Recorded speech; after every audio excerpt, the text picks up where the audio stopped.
تفسیری مآخذ. مآخذ یعنی وہ ذرائع جن سے قرآن کریم کی تفسیر معلوم کی جا سکتی ہے. اخذ کرنا، مآخذ، جہاں سے کوئی چیز اخذ کی جاتی ہے اس کو ماخذ کہتے ہیں. تو قرآن پاک کو سمجھنے کے 6 مآخذ ہیں. قرآن پاک کو سمجھنے کے لیے 6 مآخذ ہیں جن سے ہم قرآن کو سمجھ سکتے ہیں. ان میں سب سے پہلا ہے تفسیر قرآن بالقرآن، کہ قرآن پاک کو آپ کسی اور زاویے سے نہ دیکھیں. قرآن کے کسی ایک مقام کو اگر آپ نے سمجھنا ہے تو پورے قرآن پر آپ کی نظر ہوگی تو اس ایک مقام کو سمجھنے میں وہ بڑی مددگار ہے. مثلا میں ایک مثال یہاں پر صرف دیتا ہوں. ایک دفعہ صحابہ کرام ایک آیت کے بارے میں آپس میں گفتگو کر رہے تھے اور وہ اس آیت کا مفہوم بیان کرتے ہوئے ایک دوسرے کے ساتھ بحث کرتے ہوئے بڑے پریشان تھے. اتنے میں حضور نبی کریم علیہ الصلوۃ والتسلیم تشریف لے آئے.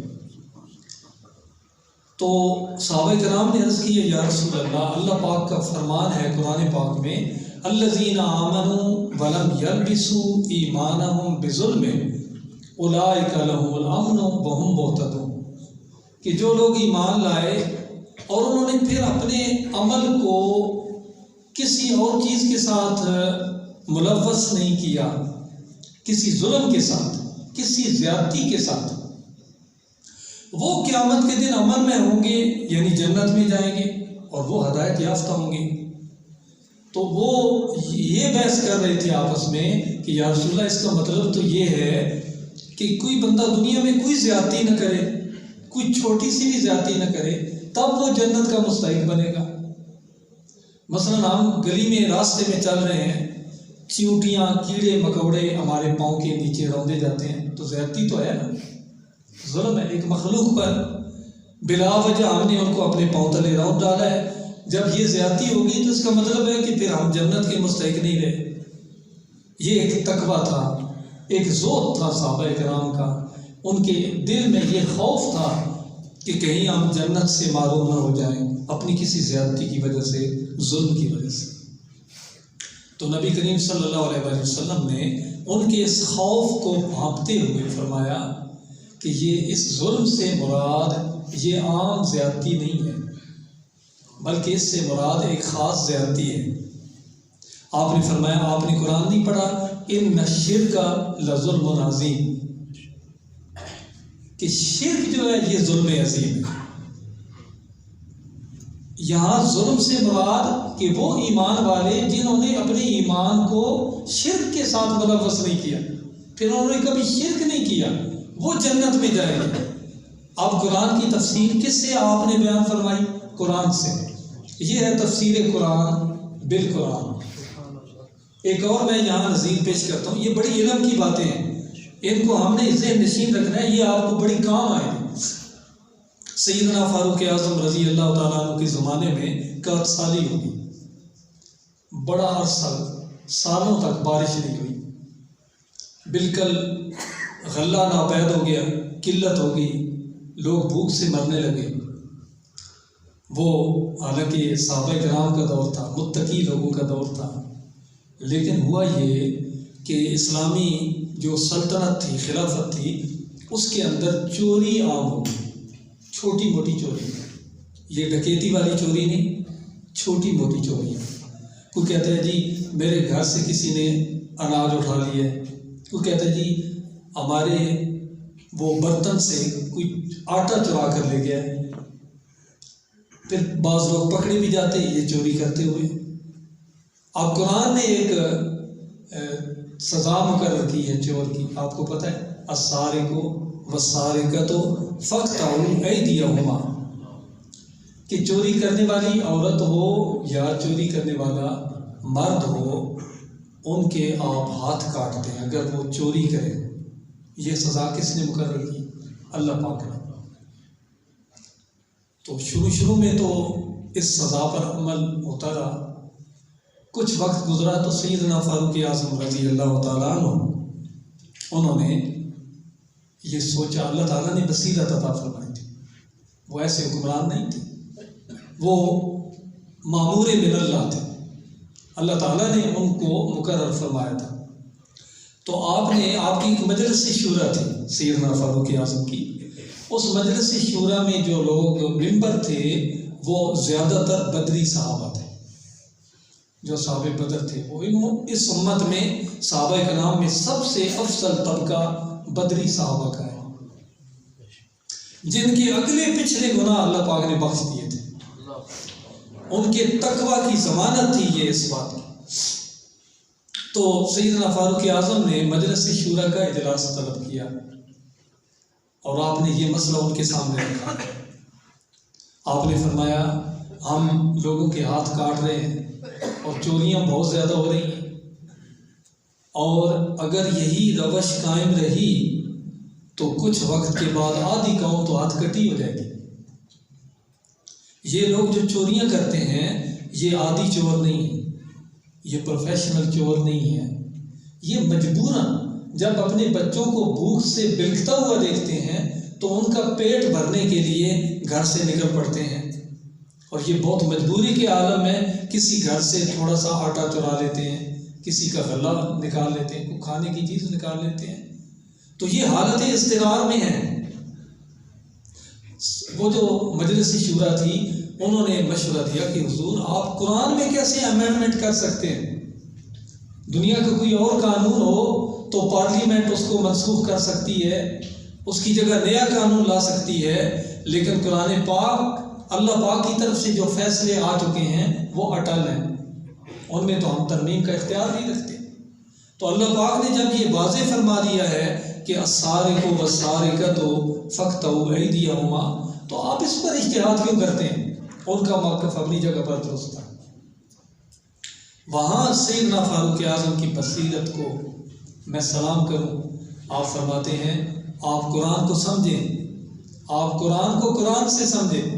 آپ نے فرمایا اسی قرآن میں جہاں اللہ پاک نے یہ فرمایا ہے وہاں اللہ پاک نے یہ بھی فرمایا ہے انما حرم علیکم المیتۃ والدم ولحم الخنزیر وما اہل بہ لغیر اللہ فمن اضطر غیر باغ ولا عاد فلا اثم علیہ، کہ اللہ پاک نے حرام کیا ہے کس کو؟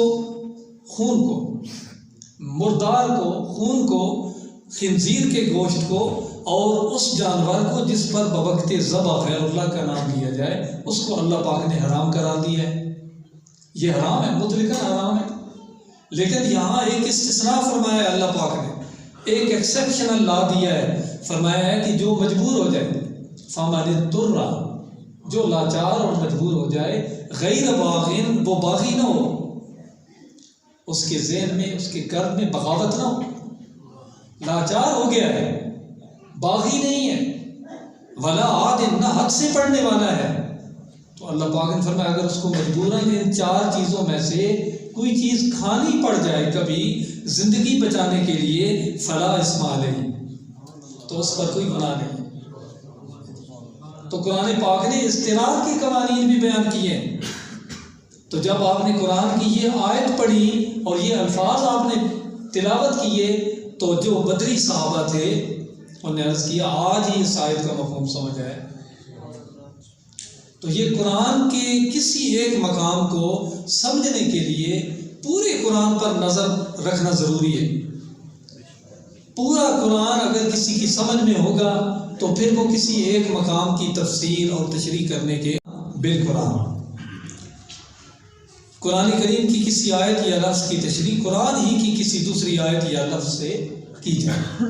اور دوسرا جو ماخذ ہے وہ ہے تفسیر قرآن بالاحادیث النبویہ صلی اللہ علیہ وآلہ وسلم، کہ قرآن پاک کو احادیث سے سمجھنے کی کوشش کریں۔ اب جس طرح میں نے پہلی مثال دی ہے کہ نبی کریم صلی اللہ علیہ وآلہ وسلم نے فرمایا یہاں ظلم سے مراد کیا ہے؟ شرک، تو وہ ساتھ حدیث آ گئی ہے کہ نبی کریم صلی اللہ علیہ وسلم نے اس کو متعین فرما دیا ہے کہ یہاں ظلم سے مراد کیا ہے؟ شرک ہے۔ تو یہ احادیث کے ذریعے ہم نے قرآن کو سمجھا ہے۔ قرآن مجید کی کسی آیت کی وضاحت حضرت صلی اللہ علیہ وسلم کی کسی قول یا فعل سے کی جائے۔ اور تیسرا جو ماخذ ہے تفسیر قرآن کا بے اقوال الصحابہ، صحابہ کرام نے کسی آیت کے متعلق اگر کسی صحابی کا کوئی قول ہے تو پھر اس کو بڑی قرآن اور حدیث کے بعد جو تیسرا بڑا ماخذ ہے اس کو ہم ترجیح دیتے ہیں کہ فلاں صحابی نے اس آیت کے متعلق ان کا یہ قول ہے، انہوں نے یہ بیان کیا ہے۔ اور چوتھا ماخذ ہے تفسیر القرآن بے اقوال التابعین رحمہم اللہ۔ تابعین کون ہیں؟ جنہوں نے صحابہ کرام کی زیارت کی تھی۔ صحابی کون ہوتا ہے؟ جس نے نبی کریم صلی اللہ علیہ وآلہ وسلم کی حالت ایمان میں زیارت کی ہے، اس کو صحابی کہتے ہیں۔ اور آقا علیہ الصلوۃ والسلام فرماتے ہیں، یہ حدیث پاک کا مفہوم میں عرض کر رہا ہوں، آپ فرماتے ہیں جس نے مجھے دیکھا اللہ تعالیٰ نے اس پر جہنم کی آگ حرام کر دی۔ پھر ایک اور حدیث مبارکہ میں علماء کرام نے یہ اس حدیث کا مفہوم بیان کیا ہے کہ آپ نے فرمایا جس نے مجھے دیکھنے والے کو دیکھا، جس نے مجھے دیکھنے والے کو یعنی میرے صحابی کو دیکھ لیا، اس کی زیارت اس کے مقدر میں آ گئی، اس کے حصے میں آ گئی، اللہ تعالیٰ نے اس پر بھی جہنم حرام کر دی ہے۔ پھر آپ نے ایک اور حدیث میں آپ نے فرمایا سب سے اچھا میرا زمانہ ہے، خیر القرون قرنی، سب زمانوں سے اچھا زمانہ میرا زمانہ ہے، ثم الذین یلونہم، پھر ان لوگوں کا زمانہ ہے جن کا زمانہ میرے زمانے کے ساتھ متصل ہے، ملا ہوا ہے، وہ صحابہ کرام کا زمانہ ہے۔ پھر فرمایا ثم الذین یلونہم، پھر ان لوگوں کا زمانہ ہے جن کا زمانہ ان صحابہ کرام کے زمانے کے ساتھ ملا ہوا ہے۔ تو یہ تین جو ادوار ہیں نبی کریم صلی اللہ علیہ وآلہ وسلم کے زمانہ مبارک کے بعد، آپ کی عمر مبارک کے بعد، یہ بہت ہی متبرک، اس لیے جو حضور کے صحابہ کو دیکھنے والے ہیں ان کو تابعین کہا جاتا ہے، اور جو ان کو دیکھنے والے ہیں ان کو تبع تابعین کہا جاتا ہے۔ تو یہ زمانے بڑے مبارک زمانے تھے۔ پھر اس کے بعد جو جو وقت گزرتا گیا وہ برکتیں، وہ رحمتیں، وہ فضل و کرم، اس سے دنیا پھر دور سے دور تک ہوتی گئی۔ تو قرآن پاک کو سمجھنے کے لیے صحابہ کرام کے بعد جن کے اقوال معتبر ہیں، جن کو بہت اہمیت دی جاتی ہے، وہ تابعین ہیں۔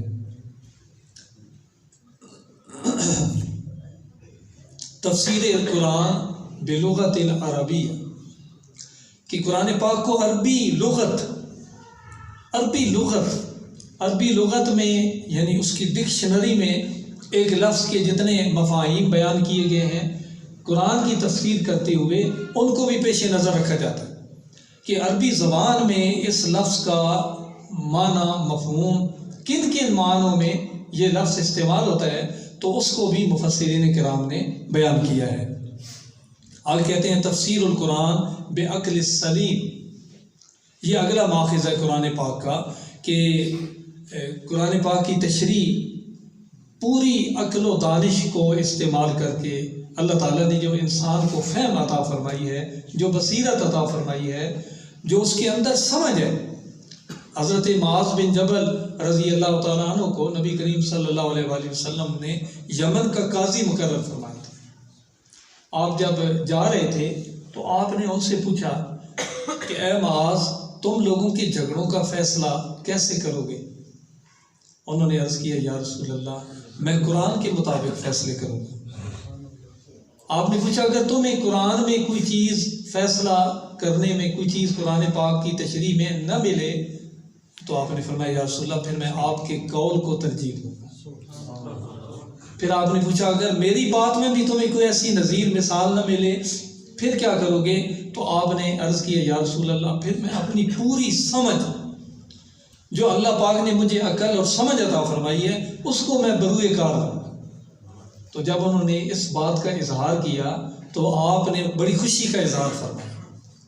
آپ نے اللہ تعالیٰ کا شکر ادا کیا کہ یا اللہ تیرا شکر ہے کہ تو نے میرے اس نمائندے کو بالکل میری جس طرح میری منشا تھی اس طرح اس کو سمجھ عطا فرمائی۔ تو یہ قرآن پاک کی عقل سلیم سے اس کو سمجھنا اور قرآن کے اسرار و رموز کو کھولنا اور بیان کرنا، یہ بے عقل سلیم ہے.